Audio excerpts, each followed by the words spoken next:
Welcome back to another video, guys. Today we're going to be doing something a bit different. We're going to be doing a progressive rock album ranking. I know I've been doing a lot of metal ones recently, but this time we're going to do some Yes. And I'm going to be excluding every album made after the 80s, like any album made in the 90s, 2000s, and onward, because I'm really not interested in listening to those albums. I mean, there's still a few good ones, like The Ladder, but most of those albums I'm having no interest in listening to anytime soon. And I feel like I can still make an entertaining video about Yes without listening to those albums.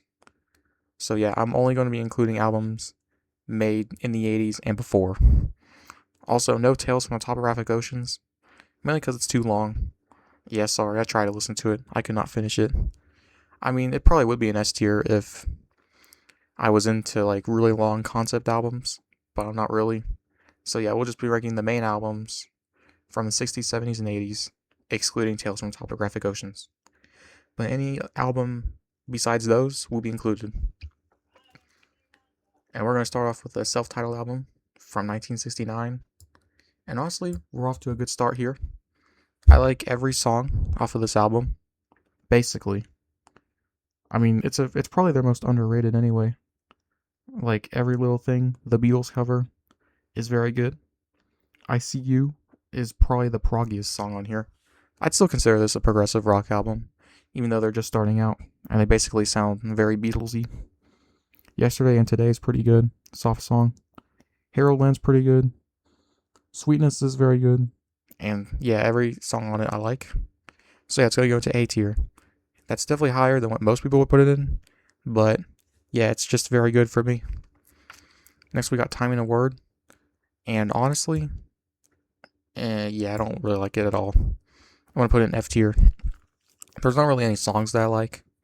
It sounds very all over the place. And there's no like memorabilia or anything from it for me. And the orchestral stuff is done really bad in my opinion. I mean, I am grateful that the first album was very good, but this album after it was not the best in my opinion. So yeah, Time in a Word is going to go into F tier because I really don't like it that much, and the orchestral elements don't really hit hard for me. Next we got the Yes album, and honestly, this is going to go into A tier, the top of A tier, almost S. But I still think there's a few other albums that would be better in S. Yours Is No Disgrace is very good. Definitely one of their most popular songs. The Clap is an alright interlude. Starship Trooper is a very good song. I've Seen All Good People, probably my favorite song off of this album. And we got Adventure, which is another nice interlude. And Perpetual Change, which is an underrated song. So yeah, the S album is probably the best album to listen to if you're just getting into the band. And pretty much every song off of it, that's like a full song, is great. So yeah. Next we got Fragile, the first Yes album I listened to, at least all the way through. And it's also going to go into A tier. Let me just put it there. Well, actually no, I think it's S. Another great album to start off with for the band. Roundabout's a nice song. Of course, it's about, well, I don't know what the song is about, but I do know it's very popular, especially with the To Be Continued meme. And like the JoJo memes and stuff made it popular. Cans and Rams is pretty good. Nice modern classical song. We Have Heaven is a good but short song. South Side of the Sky I really like. Long Distance Runaround is a very good song, of course. And Heart of the Sunrise is a very nice long song. So yeah, Fragile will go into S tier. Next we got Close to the Edge, which is by far my favorite Yes album. So yeah, this is my favorite Yes album. And all three songs are great.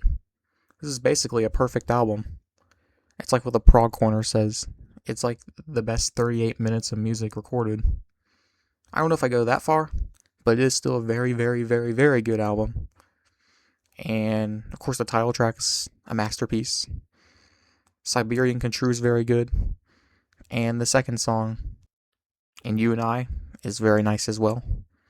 Very great album. One of the best progressive rock albums for sure. And if you have not listened to it yet, please do, because it's a masterpiece of an album. Fragile is too, but Close to the Edge is a masterpiece in every way. Next we got Relayer.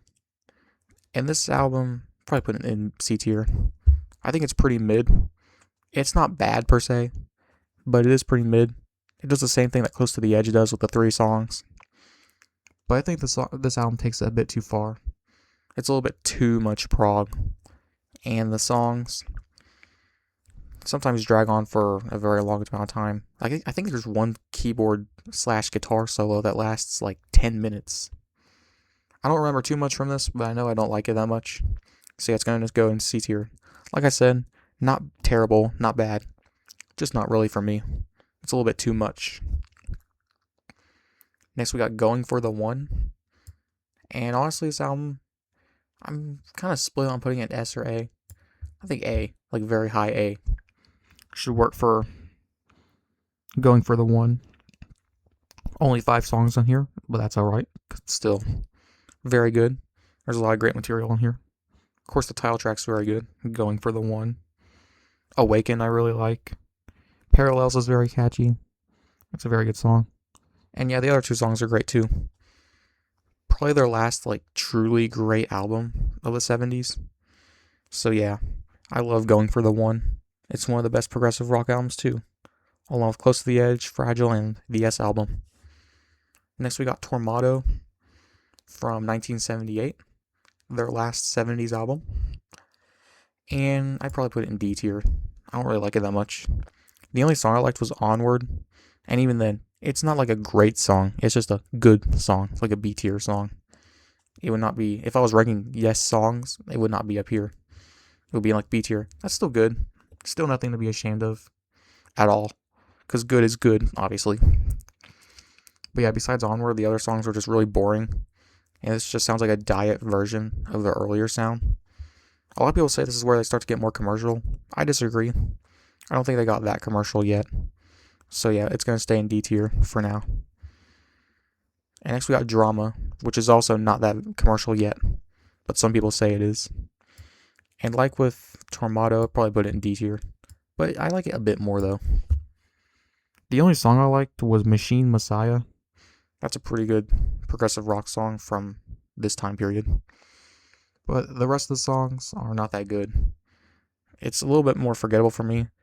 I know this album has a very big cult following, but Drama is not the best for me. Especially since they replaced John Anderson with another vocalist. And he's not as good.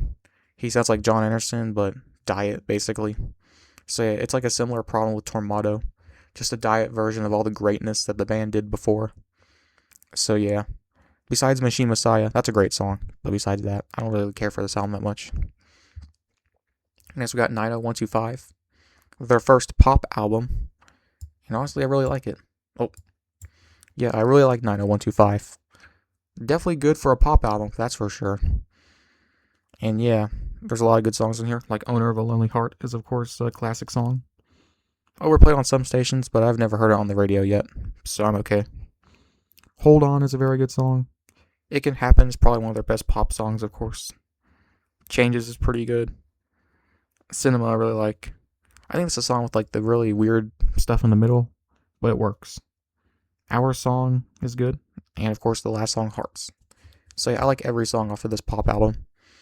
For a pop album, it is pretty good. I do like this album. Definitely a good 80s pop album if you're into that.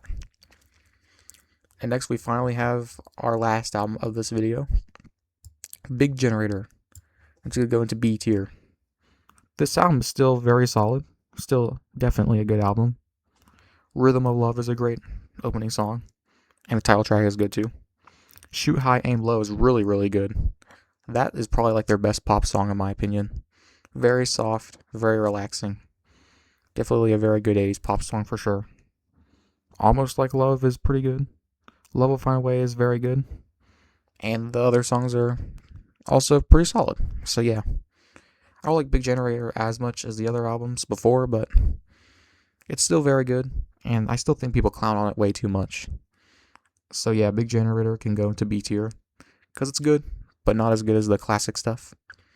But it is better than like Relayer or Drama. Some people may take issue with me saying that, but that's just how I feel. And I do think it's a good pop album, just like 90125. Not as good as 90125, but still very good. You could do a lot worse, that's for certain. And yeah, that's every Yes album ranked from 1969 to 1987, excluding Tales from the Topographic Oceans, and of course excluding any album made after that period. Hope you guys enjoyed my first progressive rock ranking, and I'll probably have more in the future, but maybe not in the near future because I haven't been listening to too much of it recently. I listened to a lot of progressive rock in May, but in June, not so much. So yeah, thanks for watching, and I'll see you guys in the next one. Goodbye.